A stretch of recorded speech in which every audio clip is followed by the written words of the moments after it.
Alright. Welcome back, everybody. Are you ready for Chronopolis?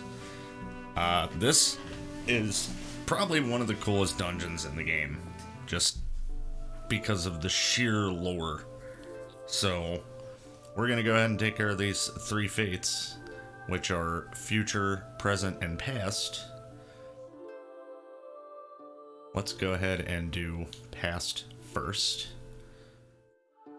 You can definitely trap some elements here, but I'm not going to worry about it. I'm just ready to kick butt. They are, if I remember correctly, the base elements, right? I think you don't fight all three, do you? I think you only fight the last one, right? So, which one do we want to fight? We're going to fight the future. I don't think you fight all three. Cutting the thread of life. Whoosh.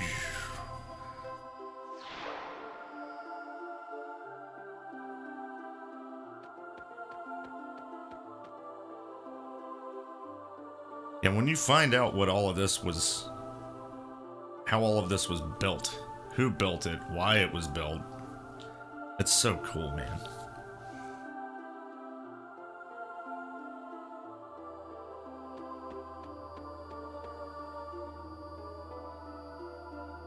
Spinning the thread of life. So, maybe it isn't that they're all the base elements, actually, now that I think about it. I think one of them's black element, one's white. I could be wrong. We're gonna find out what future is, though, because this is the one we're gonna fight. Lachesis. One of the cooler characters from, measuring the thread of life. One of the cooler characters from, Fire Emblem 4 Genealogy of Holy War, Lachesis. Art thou worthy of accepting fate? Okay, so this is the green one then. Alright. Are we being tested? So Glenn isn't going to do much damage here. We just so happen to pick the wrong one.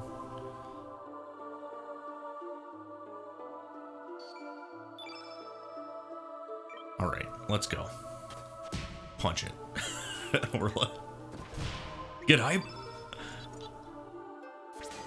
Get hype! Let's go! You can't beat the power of inebriation. Well, feigned inebriation, I guess.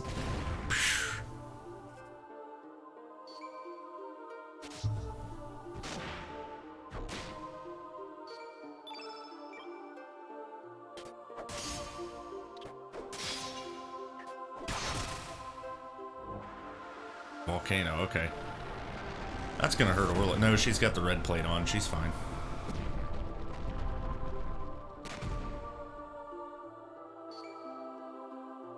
Lotho has stopped functioning. Alright. So, we are going to heal all +1 here. This two-tone ain't looking so hot. And he'll recover the rest of his HP just by attacking.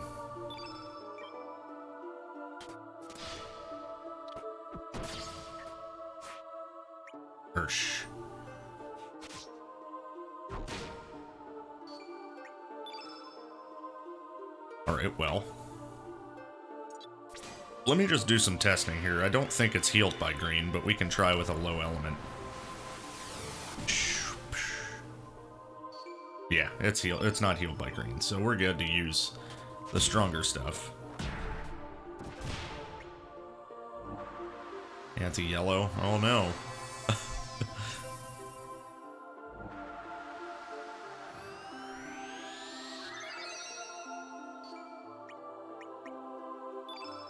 Alright, I guess we'll punch you one more time so the next turn she has, she can do Sisterhood. Or, I'm sorry, Family Feud.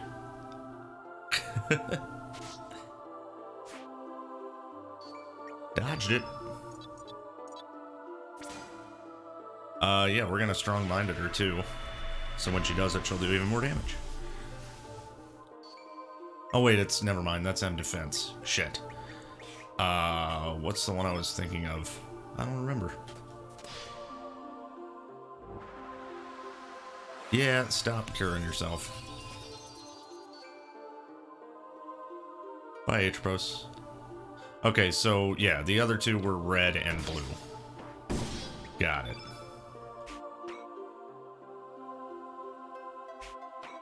Alright, let's Sonic Sword you. This is gonna hurt a lot, because you're green, but it's damage. No, it's still good damage.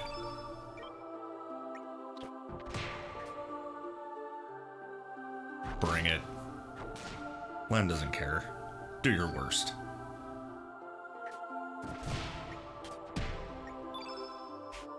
Frickin' Family Feud. Survey says get wrecked.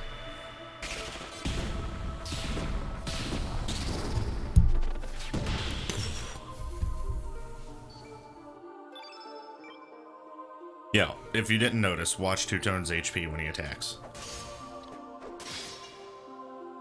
It heals with every attack.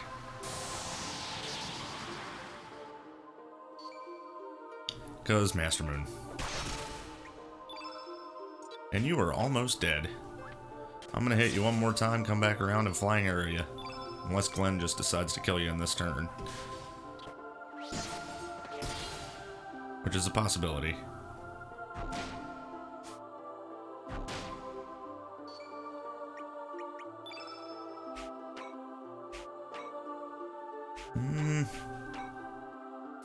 Yeah, let's Tornado +2. He doesn't have Dive and Drive yet, but he will have it soon. Perhaps after this fight, actually.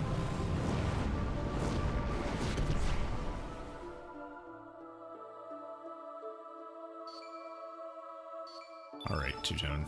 Just get it done, man. Dead. Yep.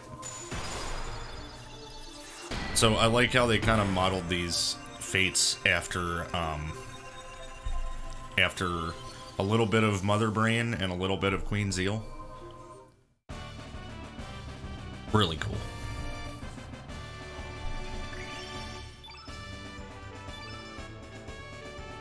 I think that's Glenn's Dive and Drive that he just got.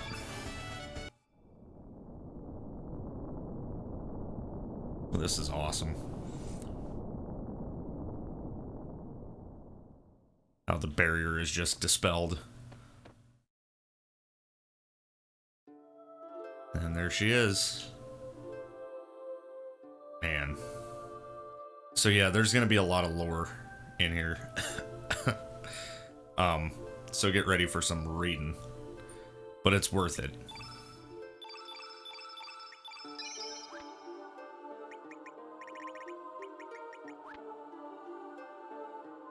Time Fortress Chronopolis, man. So cool. Also notice we're in another world now. The end and the beginning. Yeah, because it's an anomaly. Chronopolis Military Research Center. May there be everlasting peace for the children of the world, 2400 AD. So, okay. I heard Group 3B's experiment today is going to be a biggie. They're releasing the Flame's lock level to D in order to trace the counter time effect. Yeah, but based on previous experiments, I'm sure it'll work out just fine.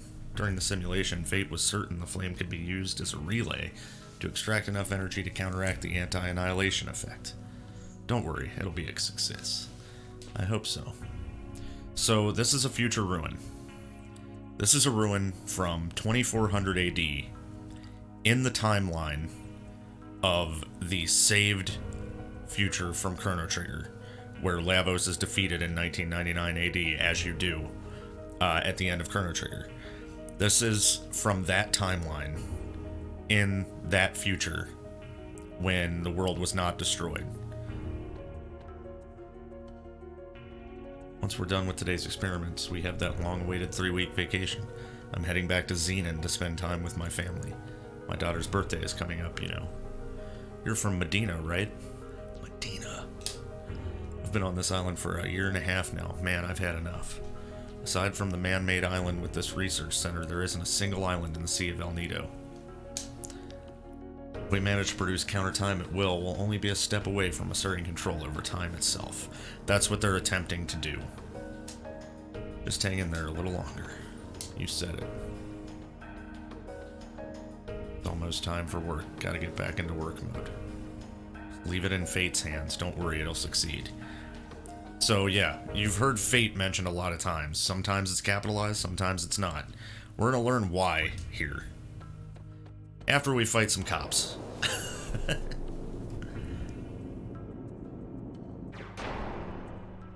Hi. Oh, I could have equipped a white plate. I didn't even think about it. Oh well. Police is white element. From what I remember. Is it? Or is it red? It's white. Okay.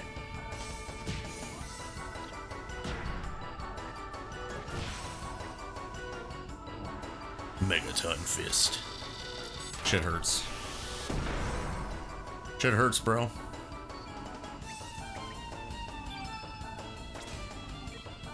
Kia?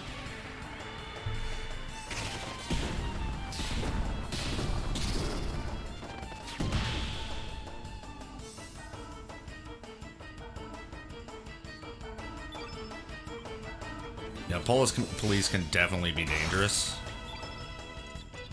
I'm gonna go ahead and heal all. I don't like two-tone being at 130.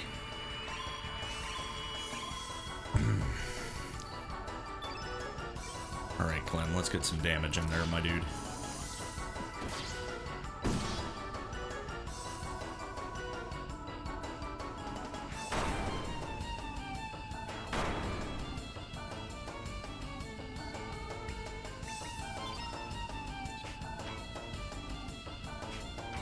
Oh, he still doesn't have dive and drive. Wow. Alright. Dark sword it is.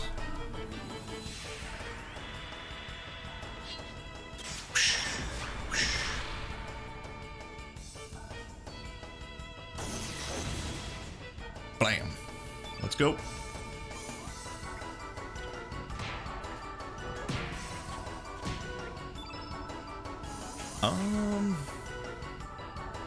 Yeah.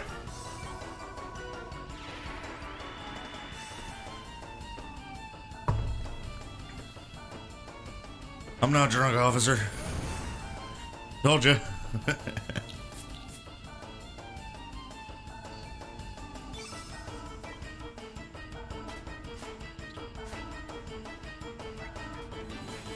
Oh my goodness. Bazooka. Yeah, this one hurts too. Don Glenn? He's fine. He's not fine. There you go, buddy. Stand up. You're fine. Now you're fine. Jesus, fuck, that hurt.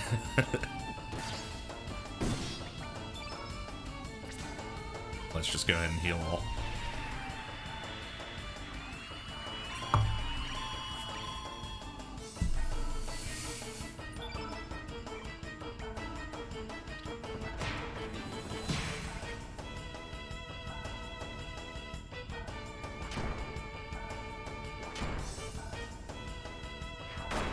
Stop it.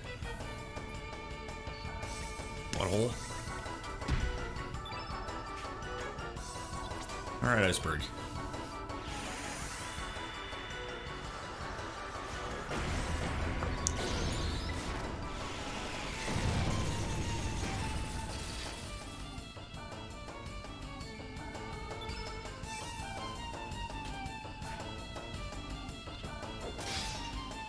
Come on, Surge. See you, bro.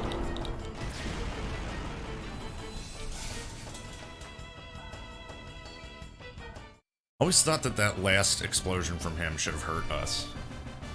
They don't really do that in this game.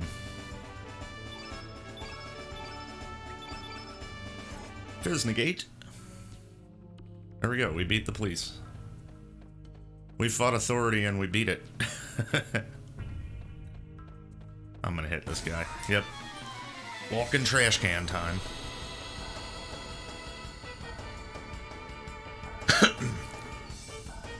So yeah, doppelgangs that we can get from here are gonna be real nice. Once we get the forget-me-not pot, which is here. It's in a stairwell.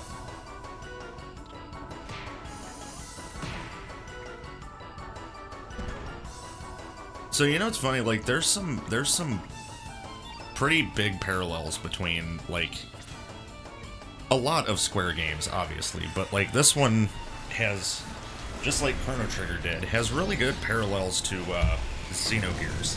Xenogears kind of covers a lot of ground with its story, and Chrono Cross took some cues from it. I mean, Chronopolis is a lot like, well, aside from, you know, the actual purpose of the place, Chronopolis is a lot like Solaris, in that you get there late in the game.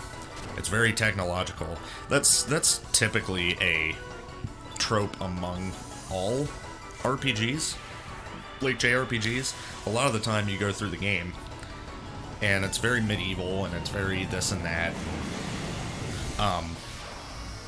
Then by the time you get to the final dungeon, it's all technological, right? Like, think the Mana Fortress in Secret of Mana, you know, think the Black Omen, think Chronopolis, think Solaris. But yeah, it's always a well put together trope. Like, it's nothing I would argue with. I think it's just fine. But this was kind of needed. Like, this is basically telling you everything all at once, which is, can be good, can be bad. But I think Chrono Cross does it okay. It's just the way that they present all the explanations for stuff is kind of hard to follow, right? And there's still debates about exactly how the Chrono Cross events took place, right? So a lot of headcanon goes into it without knowing the full story. And Kato ain't talking. Not anymore, anyway. And all of the guides and stuff that, like, kind of tried to hash out the whole story are still inaccurate. So it's kind of hard to put the story together. And in that way, it kind of agrees with Xenogears as well.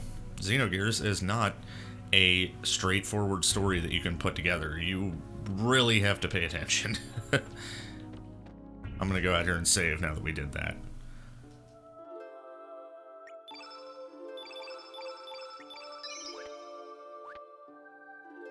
But yes, I recommend everybody play Xenogears. Do not listen to the bullshit rhetoric about Disc 2 sucking, because really it doesn't suck. It just... what sucks about it is that they had so much potential to just make the entirety of Disc 2 into actual dungeons and give you actual content to do instead of, like, just jumping from one thing to another. That's the only complaint. Not the dialogue, whatever. The dialogue's fine. And the, you know, the way they present it and everything is okay. But a lot of people have a problem with Disc 2 because it's like a meme now. I don't care. I still love Xenogears. Do I wish there would have been, like I said, do I wish more of the part where they're describing what they went and did would have been actual parts of the game that you went through? Yes.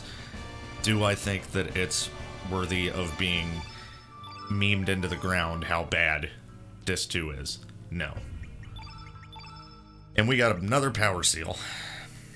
So I'm gonna drop your Kung Fu shoes and give you a power seal. Yeah, that's good. Gimme.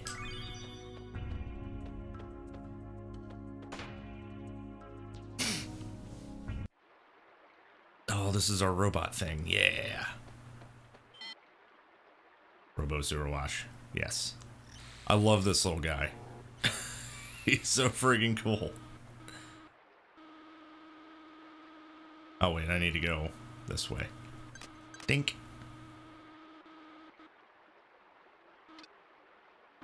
Hit the button. Dink. Yeah, you gotta fight the current a little bit to get it. If he goes even a little bit off of this thing, he falls into the water. I think I go this way. Yeah, for a chest, yep. You know, this water thing seems a hell of a lot easier in this version. I remember being pushed way harder to the edges in the old game. What the hell? That's weird.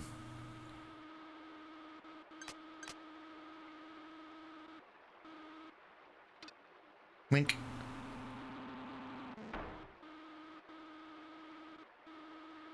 So, that being done, we're just gonna let him go ahead and drown. Because it's quicker.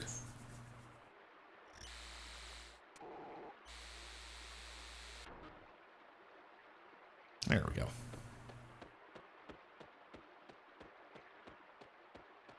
And across we go.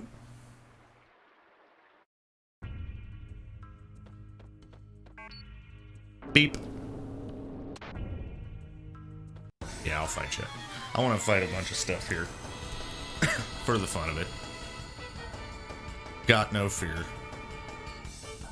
That gyro blade can do pretty good damage, I think. From what I remember. I think I'd like to get rid of it. Power seal already doing work.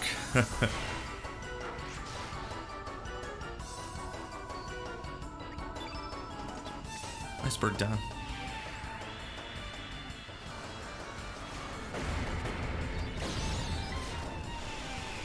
Whoosh.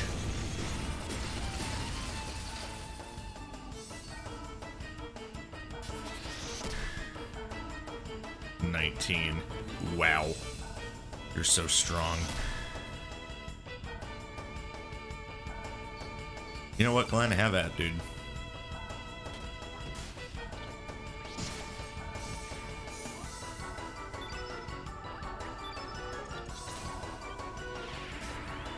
See ya.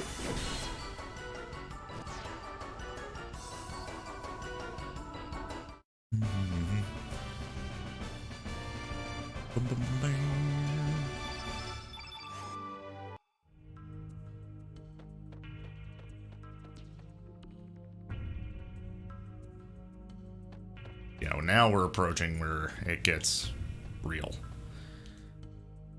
So we'll have to come back down here at some point. But it's nice that there's a save point right here.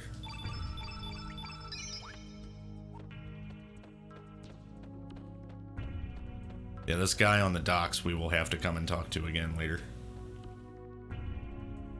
Perhaps what we are doing is wrong. If this experiment succeeds, we will be able to control time. We will have complete control over history and, in a sense, become like gods. If so, what meaning is there to the history of mankind? But it's too late now. We can't afford to fail in this experiment. If for some reason anything goes wrong, the anti-annihilation energy will probably overwhelm us.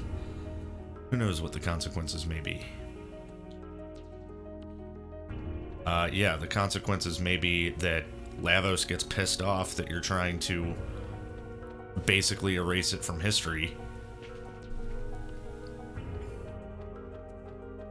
And pulls your freaking place back in time. How about that? Maybe that could happen. Perhaps. Mayhap.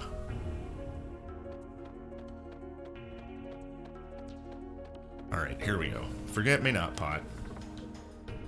So, this is going to have to go... I guess we'll put it on Orla, I guess. Screw our Dreamer's bandana. And we'll just let her kill stuff. So that we can remember doppelgangs. Without needing Sprig on the team. That is what that item is for. And you will get most of your doppelgangers, honestly, in a New Game Plus because you have a Forget-Me-Not pot from the beginning of the game. Which means you can equip it on Surge, and then on Lynx, so everything he ever kills becomes a doppelgang for Sprig. And it's really, really good.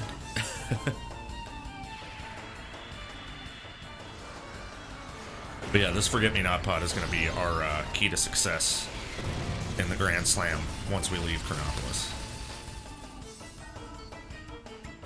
But we have to make sure that Orla kills stuff. At least the first time we fight stuff, like these guys. I want her to be the one to kill them.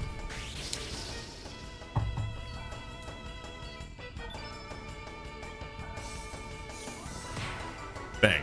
Dead.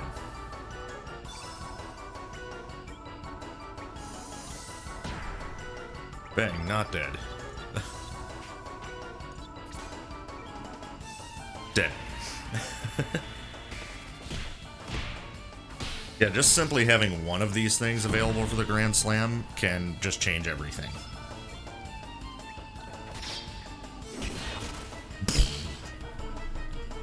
Damn, Surge, you're a monster.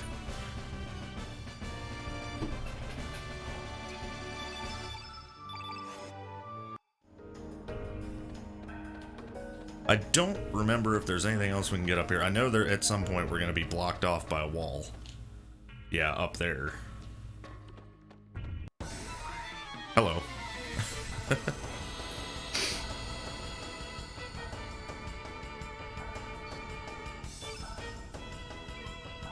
Oh wait, we want her to attack the Gizmoid so we can get that.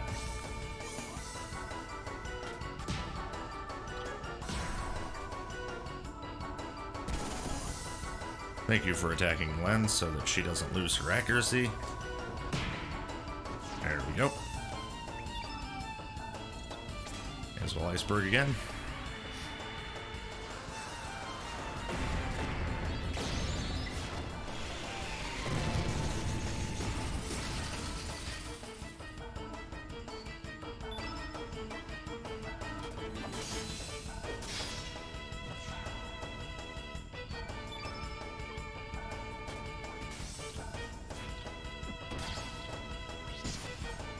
Oh, Glenn. Alright, kick him. Yeah.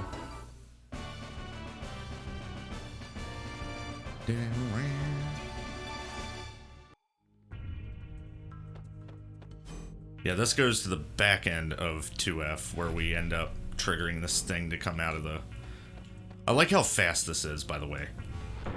Ooh. I love how fast it is, because it's gotten me a couple of times, like, going through. And I run through it, and it just goes, whamp, here I am. That's the point. They are arrow guards, after all.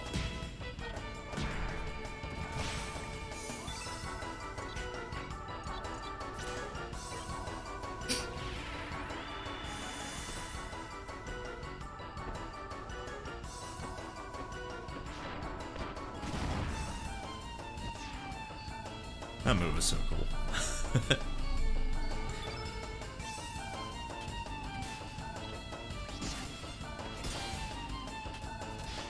I like how he gets so hyped with that third swing. He, like, jumps at him, dude.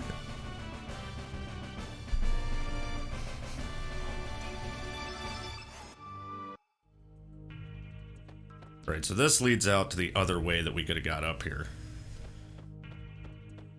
which is the elevator. So we're gonna go in here.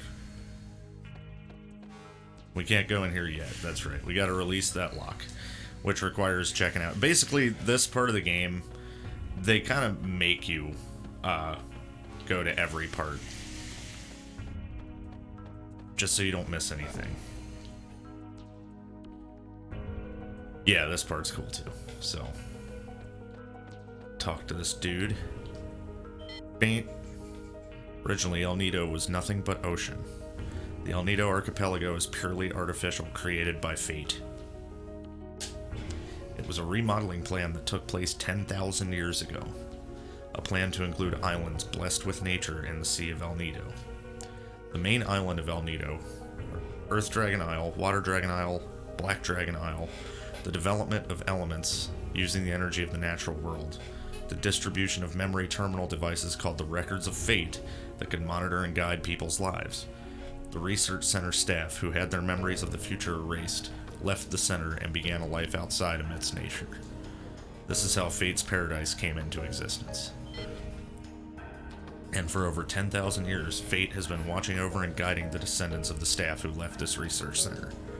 Everything was in perfect harmony. That is, until 14 years ago, when a boy came into contact with the flame on the night of the storm. Yeah. So when they talk about what the records of fate are for, and the split in dimensions and stuff, just wait.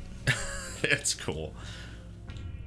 Where was the lock release for the elevator again? My mind's been blanking out lately.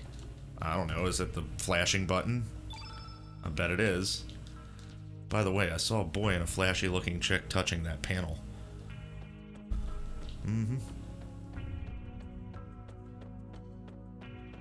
So yeah, you can change this back and forth.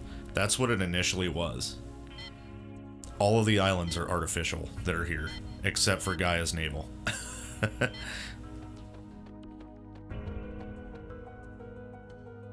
Isn't that neat?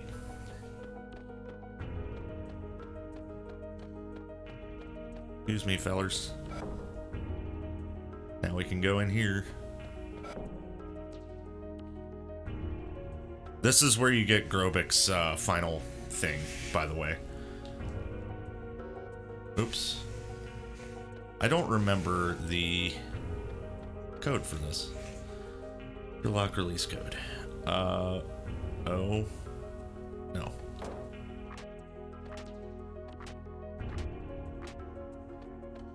And this is, yeah, it's in the coffin, Grobik's thing. A mysterious being inside. We have to bring someone here who knows what this is. Yeah, I don't remember how to do this.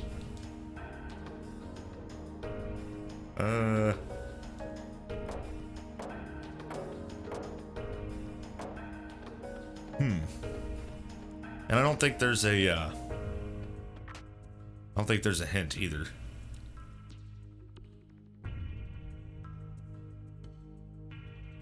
This was open when I walked in, the rest of them were not.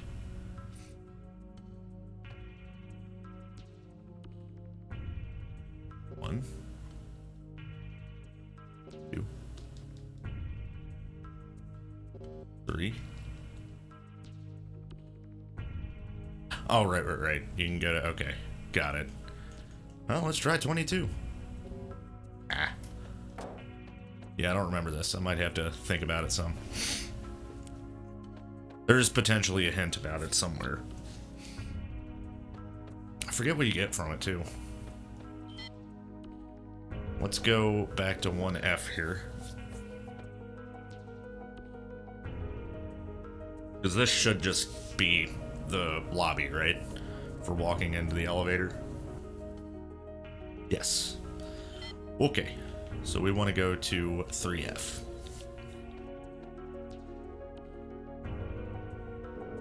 Here.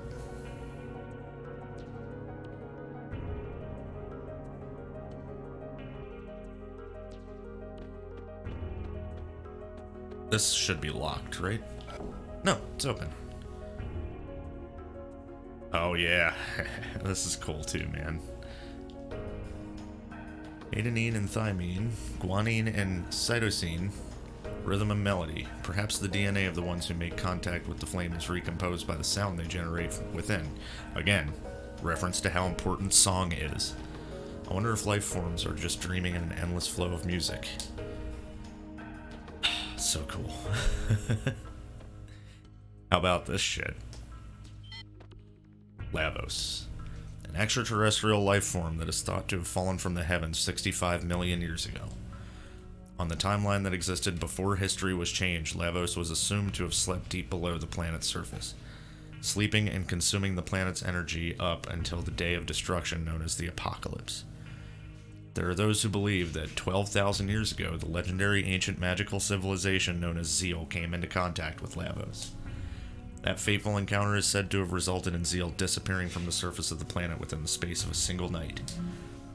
However, the very existence of the ancient civilization of Zeal has never been proven, so the theory cannot be confirmed to this day. Ha! On some timelines, Lavos appeared on the surface of the planet in the year 1999 and brought the world to ruin. However, a group of young time travelers saw where their planet's history was heading and, through their actions, rewrote time. Humans and reptiles. 65 million years ago, the reptiles who evolved from reptiles had developed their own unique civilization. This was long before the ancestors of humans who evolved from primates had developed their civilization.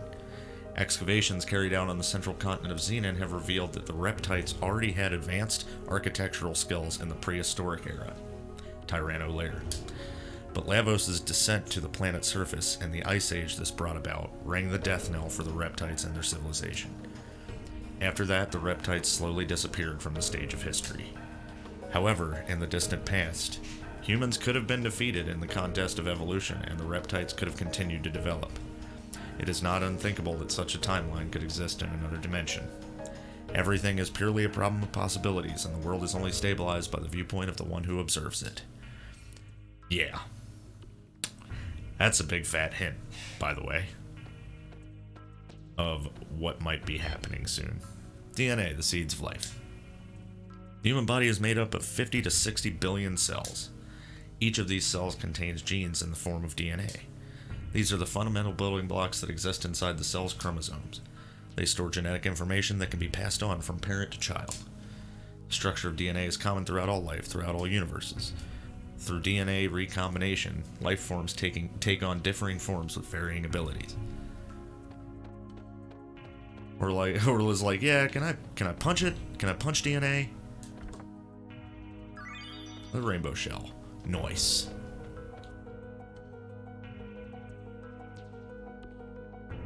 That's not... This isn't the hint, right? Am I losing my mind? The 3, 2, 3? 6, 7, 8. 08, maybe? Doubtful. That's what I'm trying to say. Those are the words that was the word I was trying to get out of my mouth, but my tongue was like, nah, son.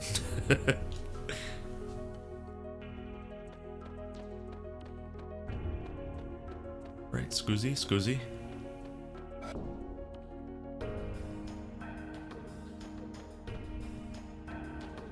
This is where we talk about brains.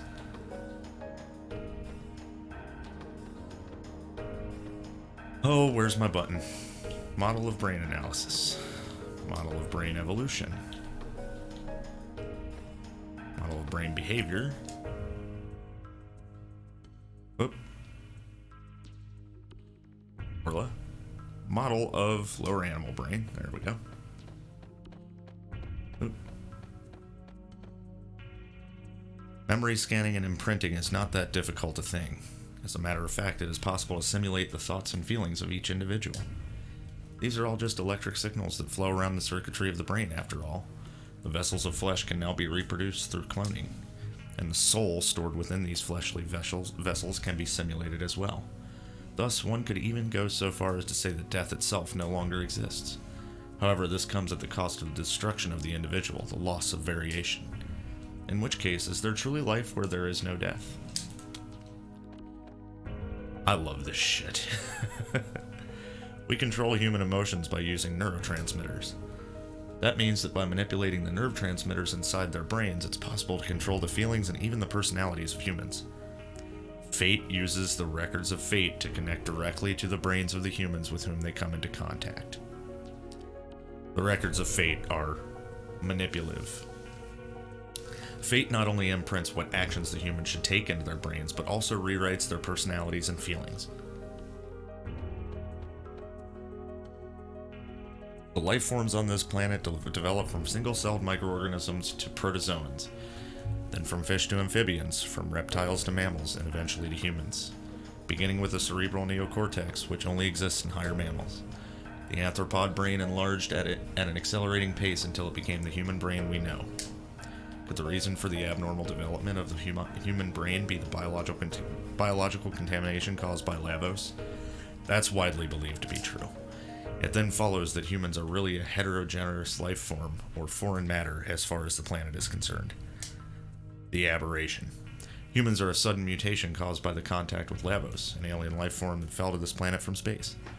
That is why humans are, biologically speaking, unbalanced and incomplete. Internally inconsistent and disconnected, human existence is plagued by contradictions. An incomplete species torn between love and hatred, whose very being is self-contradictory. How about that shit? Gives you chills, doesn't it? Hi, I'm gonna punch you. Orla's like, enough with the science talk, man. Just let me use my fists on something.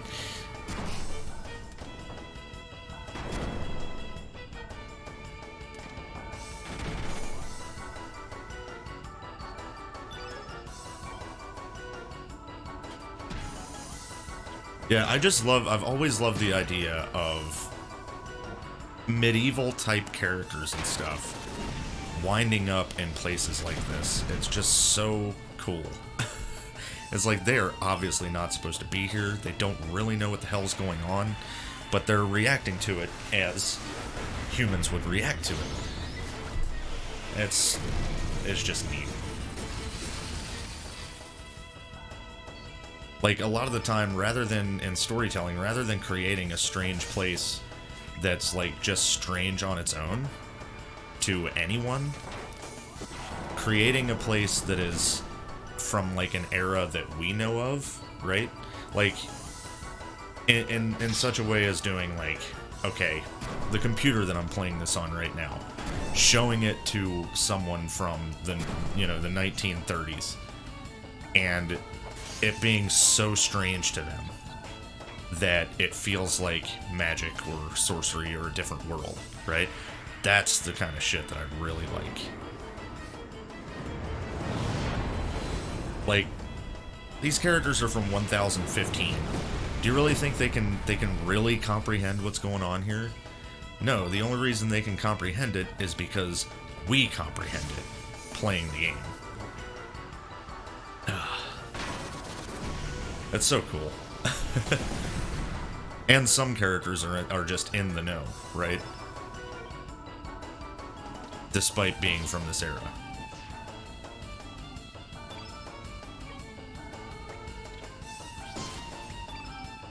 Ah.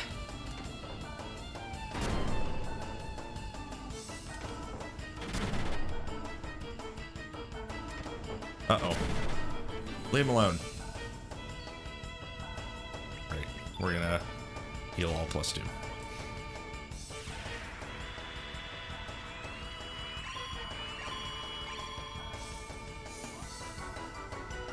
I don't know. I'm a big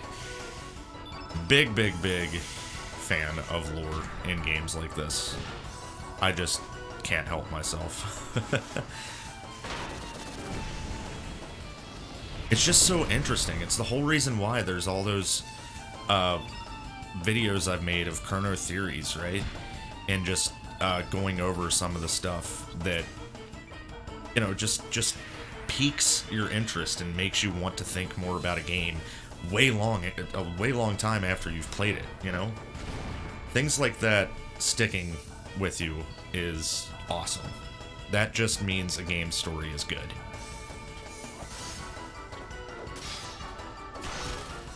Now, the story of a game will never, I don't think that a story of the game will ever overshadow whether or not the gameplay is good. So I know of a lot of games that have amazing stories, but are a slog to get through. Chrono Cross and Chrono Trigger are not that way. They definitely have engaging gameplay and good story. So, always worth playing. I'm trying to kill one of these things with Orla. I don't know if you can actually get this as a doppelgang, but I'm gonna try. Oh no, she's berserked. Crap. You're uplifting Glenn? That's bullcrap. Ow. Fine. Glenn's like, don't throw rocks at me, Orla. Jeez, dude. Thought we were friends. Alright, I'm gonna kill this one. Hopefully build up to a Purify here. I think it's in this area of the grid.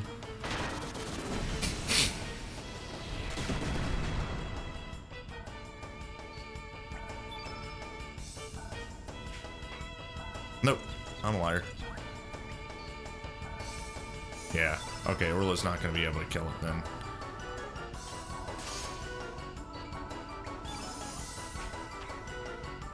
I don't think heal all is going... Yeah, no. She's going to stay berserked. Unless she gets punched or something by that thing. Ow. Orla, please. Alright. So she didn't get to kill one, that's fine. Because she got zerked. Glenn's just staring at her like, did you really just punch me? Dropped a rock on my head and punched me, lady. Come on. Hellbound. Alright, we got burns.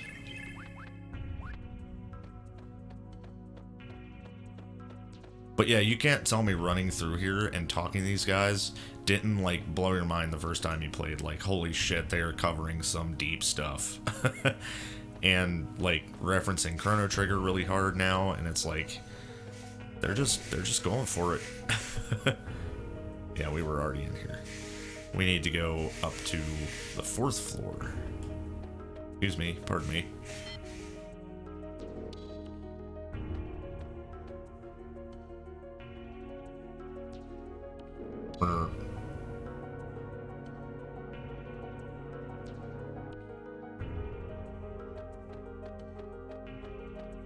Yeah, that other door on the left side, I'm pretty sure is the one that's locked until we go and talk to the guy on the docks. This is cool, too. God, I love everything about Chronopolis. Everyone gather around. And we are going to hear a name that we didn't expect to hear here, probably. Let's see. In the 11th century, a scientist by the name of Luca indicated the possibility of time travel through the use of a time egg, which utilizes miniature black holes. Okay, so that is interesting to note, because that is basically Luca created a time egg after using it on Death Peak and seeing how it works. Luca is such a genius that she was able to create one. Whether this could actually be possible or not is still the subject of intense debate, and no conclusions have been made. This is explaining how gates work in Chrono Trigger. According to her theory, by rotating a single point of supergravity, space-time continua can be drawn in, thus making it possible to transform that singular point, which pulls in everything else, into a ring formation. Using this ring as a gate between dimensions, it should be possible to travel back and forth between various space-times. Time eggs may have already existed during the reign of the ancient dynasty we heard legends about. Yeah, because Gaspar lived there. We shouldn't have to rely on theories from an ancient civilization that may not have even existed. We can do this ourselves. Zeal existed. The legends say they altered time using a time egg. That's just a legend. There isn't even any evidence to prove that this ancient dynasty ever existed. The experiment should be starting soon. After we discovered an unusual gravitational field in the barren sea of El Nido, we built artificial islands and established Chronopolis. This was all done to facilitate our top-secret research. That happened in 2400 AD. But now our research is about to come to its end. Once the final adjustments are made, the experiment will commence. It's just a matter of time, so everyone should keep up their good work. The chief hasn't returned yet. He hasn't? Then we'll have to hold off until he gets back. Time is not absolute, but elastic. It is both relative and subjective. Individual differences emerge as time changes. Perhaps people, all life forms, exist in their own separate strands of time. Is time independent, marching to the beat of its own drum? Ridiculous. Just the theory crafting these guys have, like knowing and not knowing, is so cool. Especially when we know from playing Chrono Trigger that there's truth here. We're conducting a simulation of phase shifting.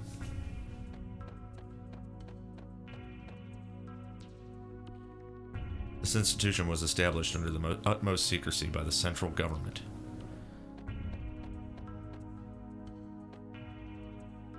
We may appear to be a military research center, but the actual subject of our research is time itself. The lost, ancient magic civilization of Zeal. If it really did exist, someone may have even traveled through time to this period. Gee, you think?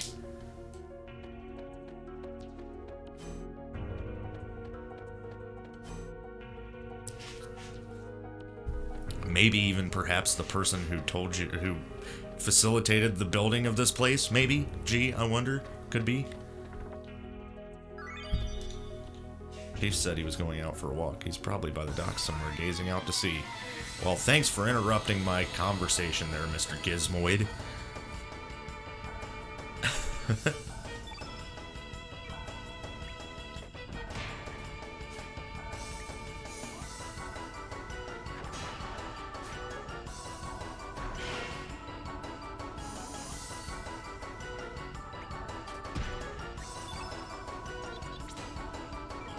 Just get multi-punched and shit at.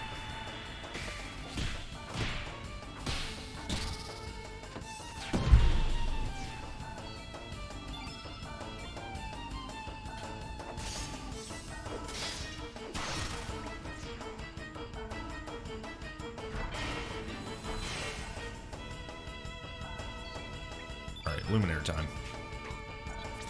Bam!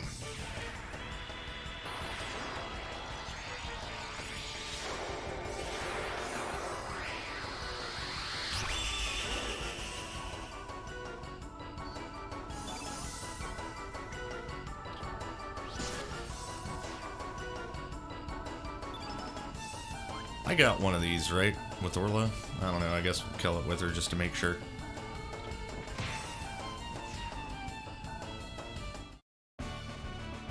She's got the Forget-Me-Not pot on.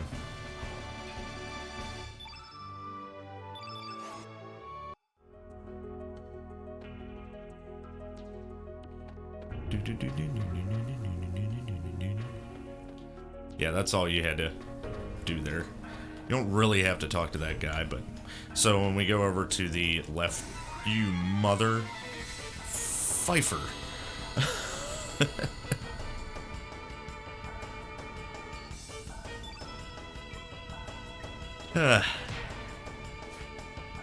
Oh, you bastard.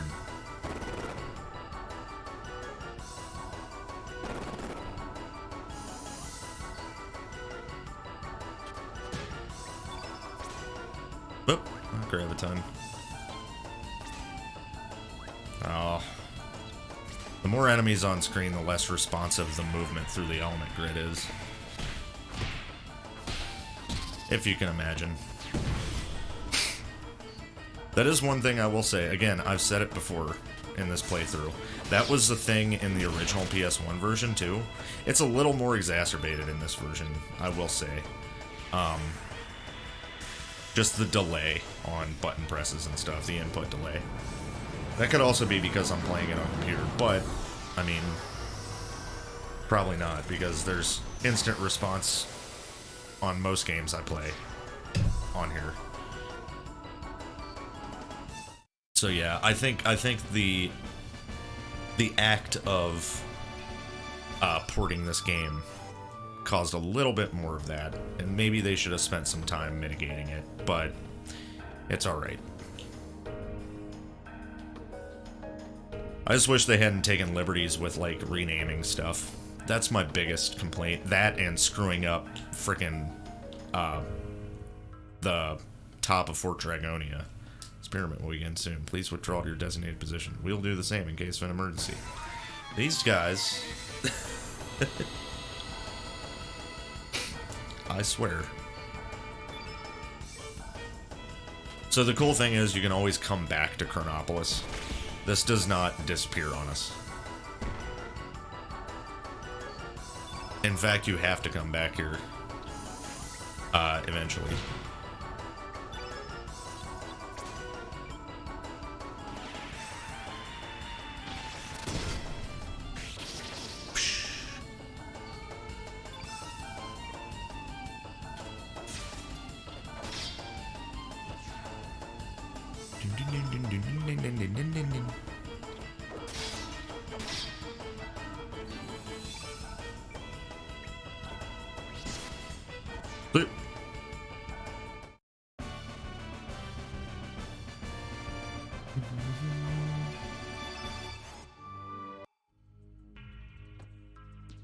Only personnel registered as Arbiter may enter. So, we need to go down to the docks, find the chief, who is indeed the guy that we were talking to before. And then we can come back up to this floor and see the original thing that... well, not the original thing. What am I saying? See the countertime experiment, Records of Fate stuff. It's really weird that there's a Records of Fate in Chronopolis, just hanging out where we can use it. Time Research Lab, which served as the foundation of this research center, appeared out of nowhere in the year 2300 and was headed up by the scientific genius Balthazar. There you go. However, at the peak of his career, he simply vanished. We've continued his work and have come this far. Our work is almost complete. Well, it's about time I headed back. The experiment's about to begin. Yeah. So Balthazar took off 2300 AD.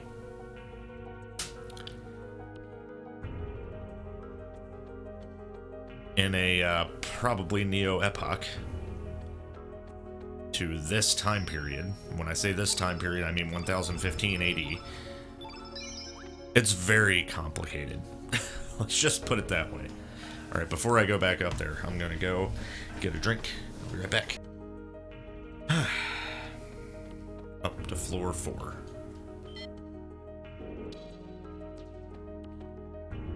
Now you basically get to see how and why the Records of Fate are what they are.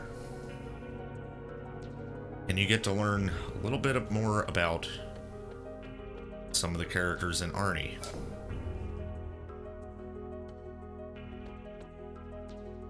Records of Fate is exposed. Two worlds that are so close in nature yet so far removed from one another exist in separate dimensions. These worlds are under the constant observation of and are guided by the main computer of Chronopolis, Fate. There you have it. Finally, you know. Fate is a computer created by Balthazar. Fate has been manipulating the world in which El Nido lies in order to avoid any major change to the history it knows, the Keystone Timeline. If an event on El Nido influences the main continent, the year 2400 in which Fate exists would change. So it exists on a timeline all the time. Because Chronopolis is here, it's very difficult to explain. But if anything affects the Xenon mainland in 1015, at any point in history before Fate is created, Fate could go away. So Fate needs to manipulate everyone in the El Nido Triangle, the descendants of the El Nido Archipelago, the descendants of the staff that like appeared here, has to keep them from ever going to the mainland. Because the entirety of the archipelago is an aberration that shouldn't exist in the timeline. This paradox could potentially lead to great disaster.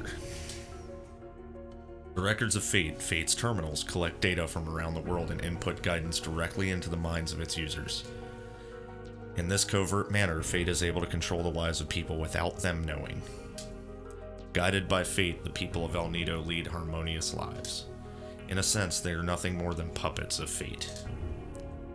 An instruction to the young girl in Arnie 01 to give up going to the main continent to become a poet. Homeworld.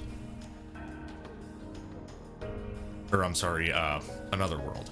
An instruction to the man in Arnie 02 to give up on becoming a fisherman. A plan to avoid any point of contact with the main continent so as not to affect history. However, ever since the formation of the Dead Sea 10 years ago, thanks to being contacted with the Frozen Flame, Fate has been unable to intervene directly with World 1. The best Fate could do was to cross the dimensions and receive data through the Records of Fate that we've been giving it. And with much difficulty, Fate succeeded in binding Miguel to the Dead Sea as a watchman. Yeah.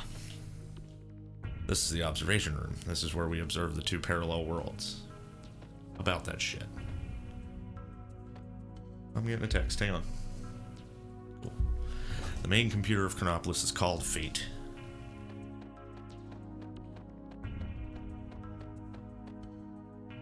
Fate contains a massive amount of historical data dating up to the year 2400, so that it knows not to mess up the past and what could affect the past. Fate is a large-scale prototype completed in the year 2300. You ready for some nostalgia?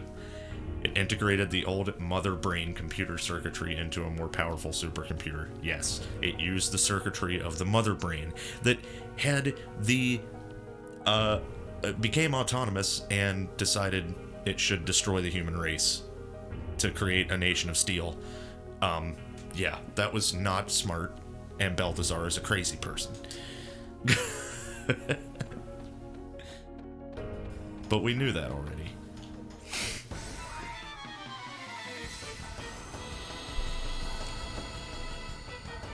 Balthazar is the most megalomaniacal character in Chrono Trigger history, Chrono series history.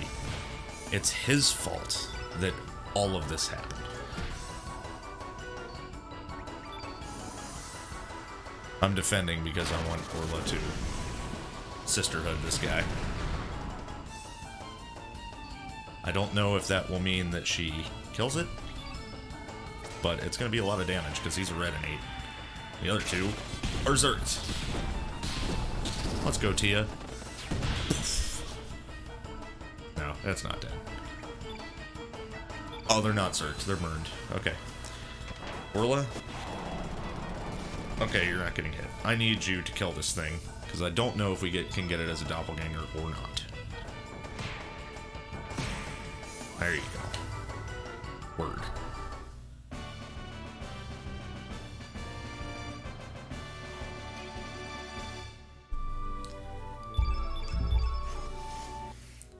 Now we get to see even more cool stuff. First of all, card key that we need. Second of all, it all began with a notebook my mother handed me. Told me she found it while cleaning out the closet. This old notebook, covered with mold, was a diary that belonged to my grandfather who passed away years ago. It contained his distant memories. Does this device play back archives? Looks like someone's memoirs. I wonder if you still remember how we first met and our many adventures. It all seemed like a dream. We ran like the wind during those warm summer days long ago. You were a piece of star that fell from the sky. I can still relive the memories of those days long past, just by closing my eyes like so and whispering your name into the desolate night. Kid, radical dreamers. What is this? Radical dreamers? What does this mean? There's a conversation with a comrade. Are you ready, kid? I know you're anxious, but stay on your toes. Yeah, likewise, mate. You mess up and I'm leaving you behind. Got that, two-tone? Come on, Miguel, let's go. Magus. That bastard Lynx is gonna get what he deserves. Say your prayers, not that it'll do you any good. This seems to be an archive from a different time than our own. Aside from the two worlds we already know about, other worlds and times may also exist. Yes. And that is the way that the Chrono series has the ability, much in the same way that my book series does.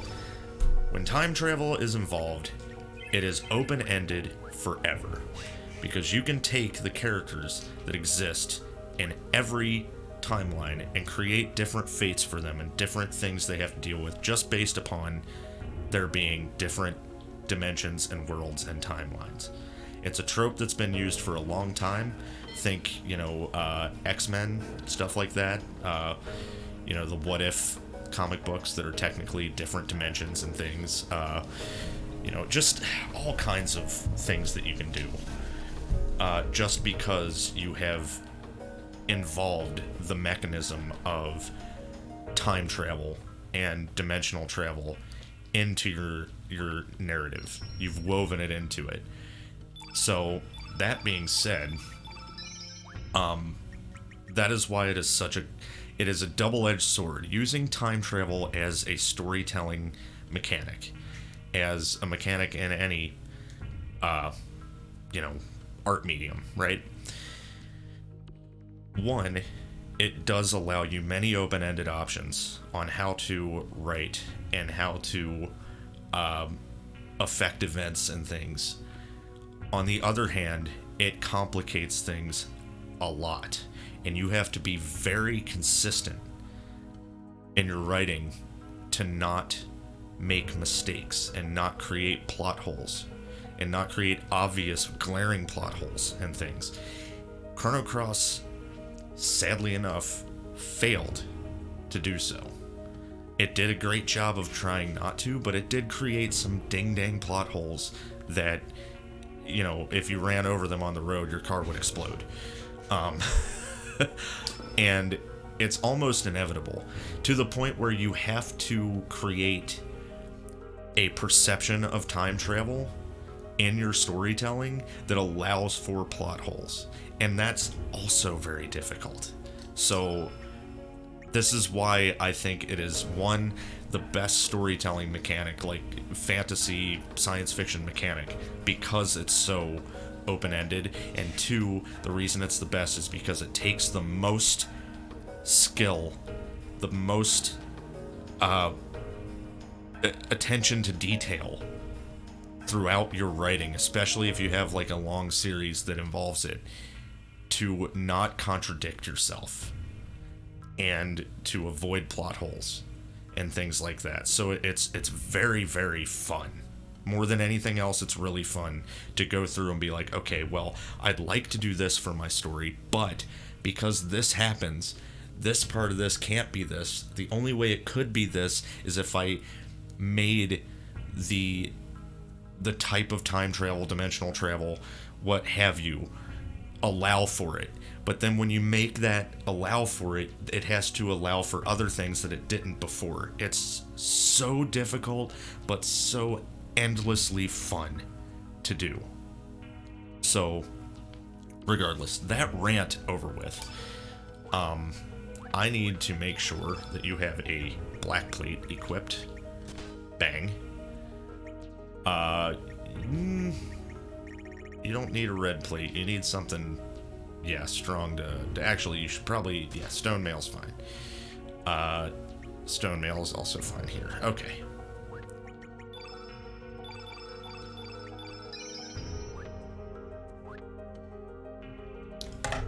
So, oh crap, I just used fast forward. I promised I wouldn't. I did it for half a second. Give me a break. So we have the card key. Now we can go to B1. And this will complete Chronopolis down here.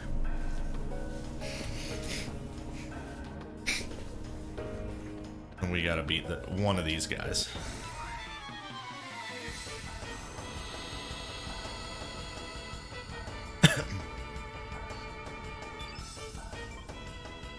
No, Orla, you should fight the ballistic guy.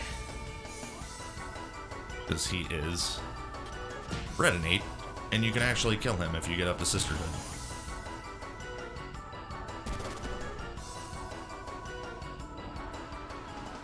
Unless you get frickin' Berserk. Like tends to happen to you these days. Okay, good, nobody did. Oh, you're not the Sisterhood yet. I need to punch him one more time.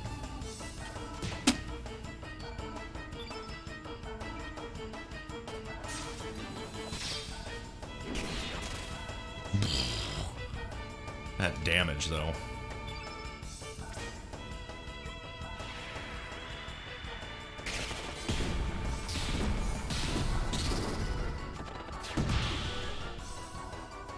Oh, wow, it didn't kill. Holy crap. Okay, Glenn, you need to kill it then. There we go. Nice. And then I'm gonna hit this with one more attack, and we're gonna X-Strike it.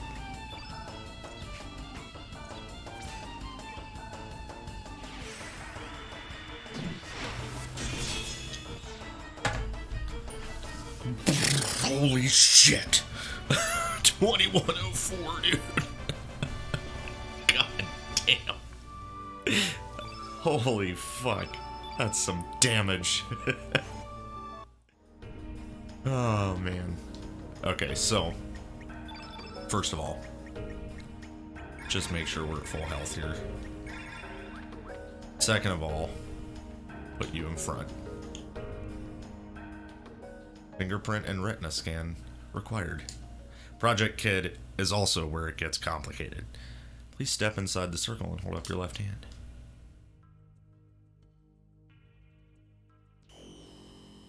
Analyzing. Please stand by.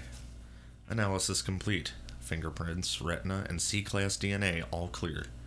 Data discrepancy due to aging within permissible range. 96 confirmation that this individual is the last registered arbiter. Access granted. Welcome back, Chrono Trigger. The chills from that line. So that is why Lynx needed Two-Tone's form. Lynx must be inside already. Yes, along with the frozen flame. Yep, the flame is indeed there. So, yeah, we'll talk more about it in a minute. I hate this part. Is that the frozen flame? Exactly.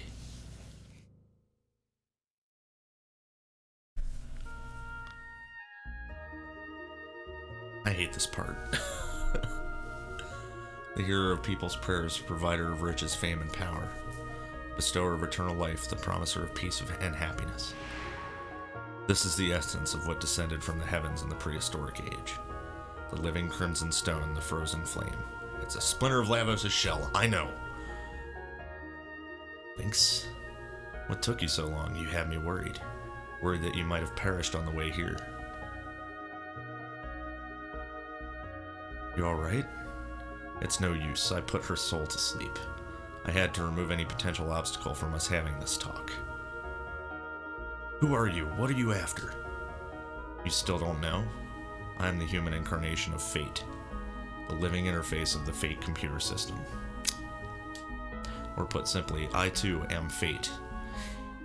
I think it also here will reveal why he originally looked like Lynx. What? 14 years ago, on the night of a terrible storm, the cogs began to turn. That night, Wazuki and Miguel set out to sea carrying a sick child in their boat. Wazuki was Serge's dad. That child was you, Two-Tone, after you had been attacked by that panther demon. Your poison wounds were beyond the healing abilities of the doctors in Termina or even Goldo. So they set sail to Marbule in order to see the sage there, not knowing how bad the storm would become. I just got chills remembering, why the storm even happens. Being skilled sailors, the two men were able to survive the storm, but they were blown off course and came ashore on this island, where they decided to seek shelter. At the time, this research center was offline due to the severity of the storm. It only took 10 minutes for the system to power back up, but by then, the flame had found you. Contact with the flame healed your young body, but that was not all. Once the security system was rebooted, it would only grant access to you, the Arbiter. You can't imagine the trouble this caused the Fate computer system in achieving its objective. Inside of Fate, there was a standalone circuit that had been kept hidden since the old Mother Brain generation.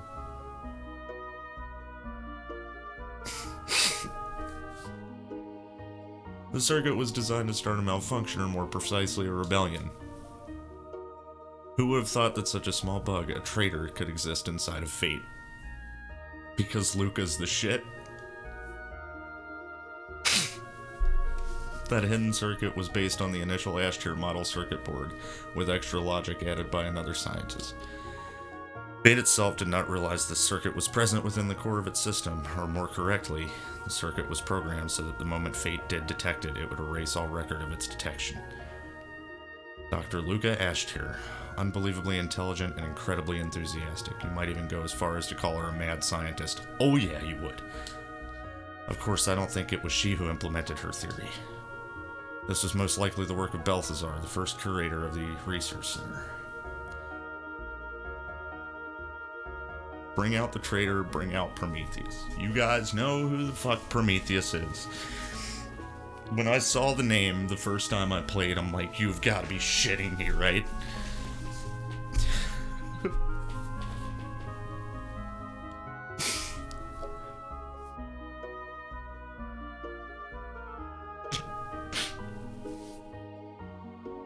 I fucking hate this part.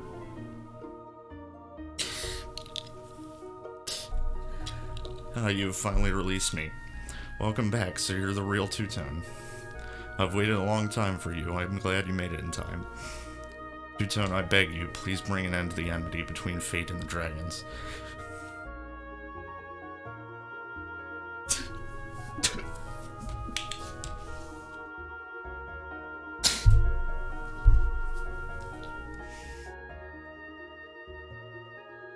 You can't, dude. Don't.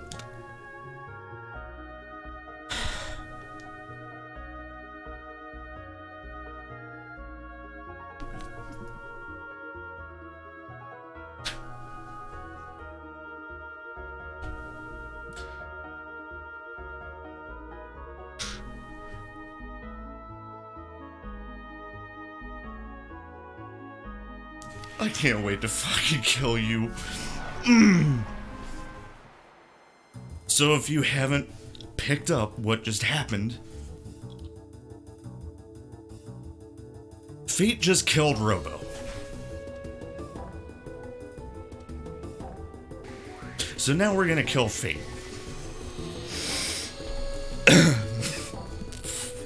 Whew.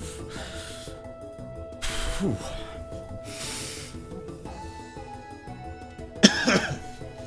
Alright. Take it out in anger, dude.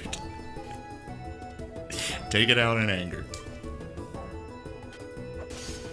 By the way, this theme is badass.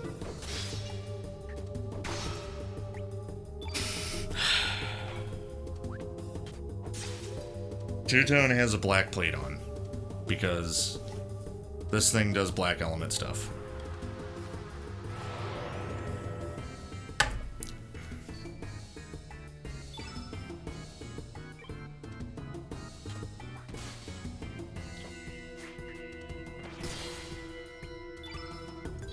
You're fucking killing my Robo, dude. I fucking hate you. Ugh.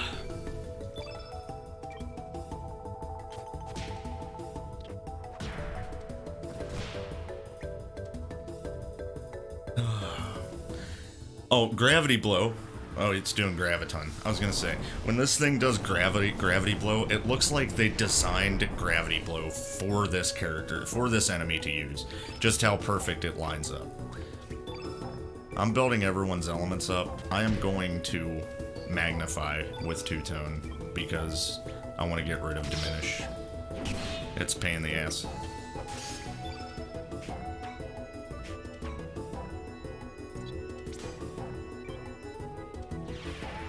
Yes, it does make Fate's stuff do more damage, but it also helps us.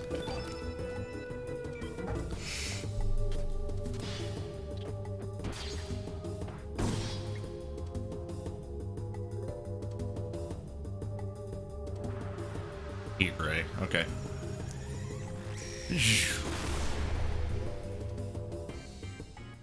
Thanks for the heal. Okay, so I'm actually going to defend. I'm gonna let Two-Tone hit once, and we're gonna X-Strike this bastard.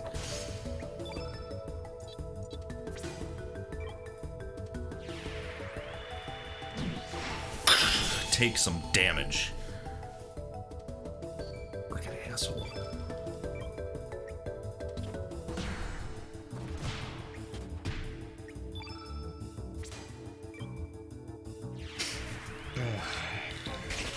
I knew that scene was gonna get me. I knew it. And that's not even the worst.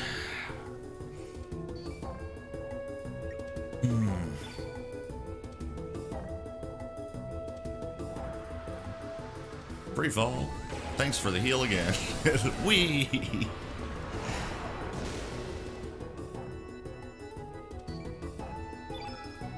Alright, Glenn, get in there. Easy ass fight thanks to a black plate.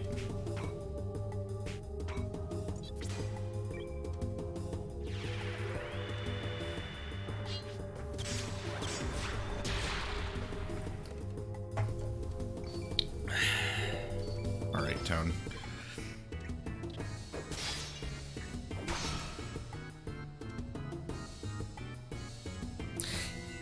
And I love how fast. Okay, first of all, here, yeah, it looks like this move was made for this character because that's a Hadouken. I love how fast, how quickly. Like, for some reason, your characters that are in this game, when they heard that Prometheus was gonna get eliminated, just knew immediately, like, this is wrong. I don't know who this is, but no, you cannot eliminate it. No. Like, they protest immediately. Like, something about... I don't know.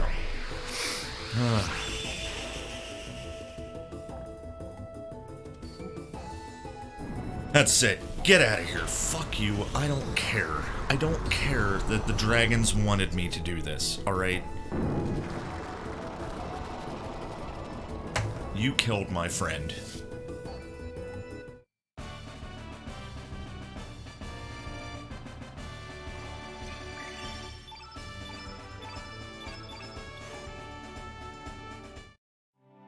The Defiant. Cool achievement. Oh, how could you? Fate, the goddess of fate, was not meant to die. Neither was Robo.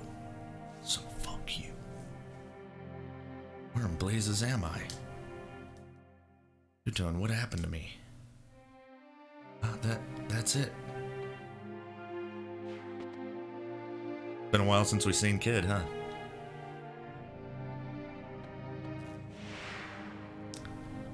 No. No touch a pass. Do not touch it. Kid, I know the feelings you have inside of you. The urge to bring everything to nothing is now stronger than your desire to save everyone. You may want to throw yourself off the cliff of destruction. That is your imperative. But s'il vous plaît, kid, do not drag Teuton and the others down into destruction with you. Shut up, you loony. I know what I'm doing. It's too late. There's no turning back now. Here we go.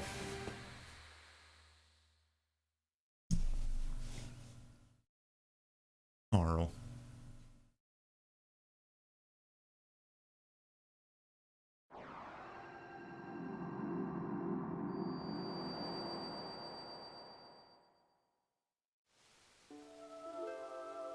Fate has fallen, fate has died. The Black Dragon has the coolest line in this whole part. Finally, the time has come. Just wait. Just wait. Indeed, the long, endless night shall finally come to an end. Now, for mankind.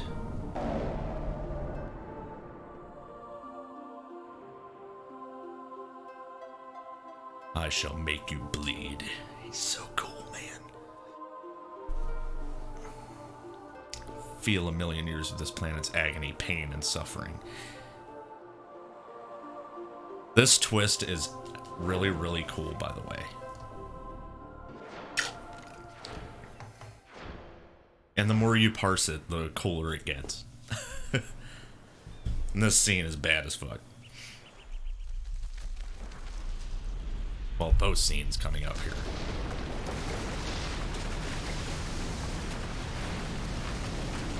So yeah, this has been under Sky Dragon Isle this whole time.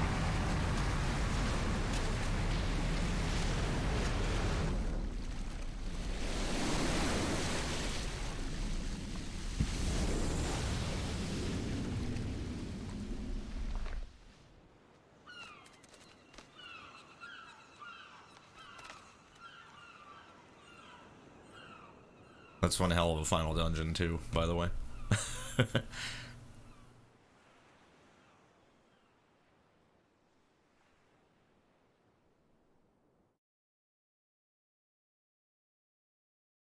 Terra Tower, it's come back to life again. In the year 2400, during a counter-time experiment, the flame goes out of control. This causes the dimensions to rip apart, resulting in the time crash. Engulfed in an enormous dimensional vortex, Chronopolis was hurled 10,000 years back in time. It was Lavos' doing. Maybe he saw the possibility of his being destroyed by the adventurers in 1999 and decided to create a new outcome in order to escape destruction. And so when the experiment took place, Lavos pulled the frozen flame back to the ancient past where he was only just awakening. That ain't all. At the same time, another city from a different dimension's future was also turned back in time. Chronopolis, the future city of the Reptites, Azala's descendants who had evolved more closely with the planet. Just as Lavos, in an attempt to save itself, summoned Chronopolis from the distant future, it had to balance out. Perhaps our planet summoned Dinopolis back into the past, maybe as a measure against Chronopolis and humanity. It wasn't the dragon gods who sealed away the frozen flame. What actually happened is that fate used the flame to divide and seal the dragons. And now that fate has been defeated, the dragons will join together again and start their revenge. And here it comes. And the way they join together is really cool.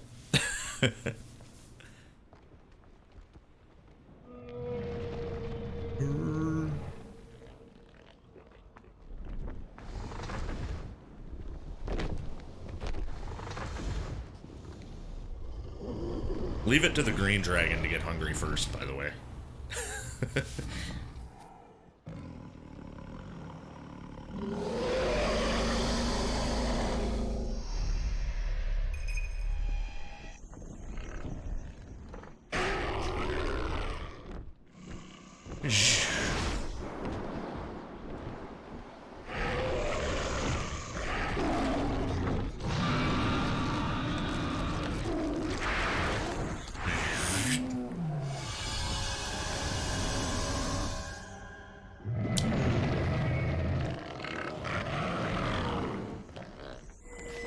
Let's eat each other.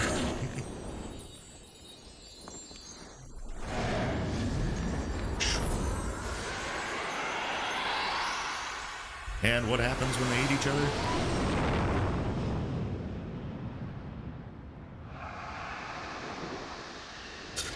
They become the dragon god.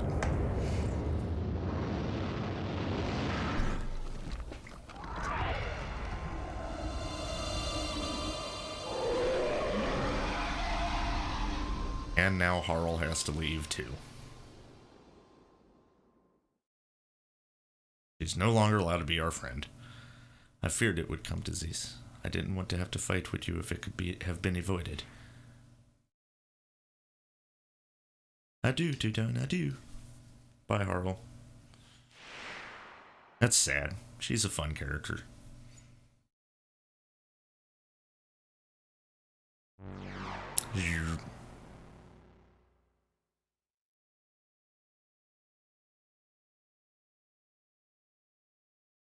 So yeah, all kinds of crazy shit just went down, huh? And now we get to talk about it. Give me a frickin' break. You mean to tell me we were being used all this time? Yeah. Damn. What is done, although we may not like it. In any case, we need to make our way into that floating tower. Yes, we cannot just twiddle our thumbs and do nothing. The only problem is... So we have to find a way up there, right? It's not like the great SS Invincible can make it up there either. There has to be a way. Yes, the world has infinite possibilities. There has to be something that will help us reach that tower. At least our objective is clear. I do not know how, but we must find a way. So, like, whatever happened to Kid after that? Doesn't look like she'll ever wake up. Indeed, she is resting at Radius's place. Well, at least she can rest quietly there. Plus, Radius will watch over her. Her spirit seems to be possessed by the past. Powerful item is necessary in order to dispel it. Something like the dragon tear? Yes.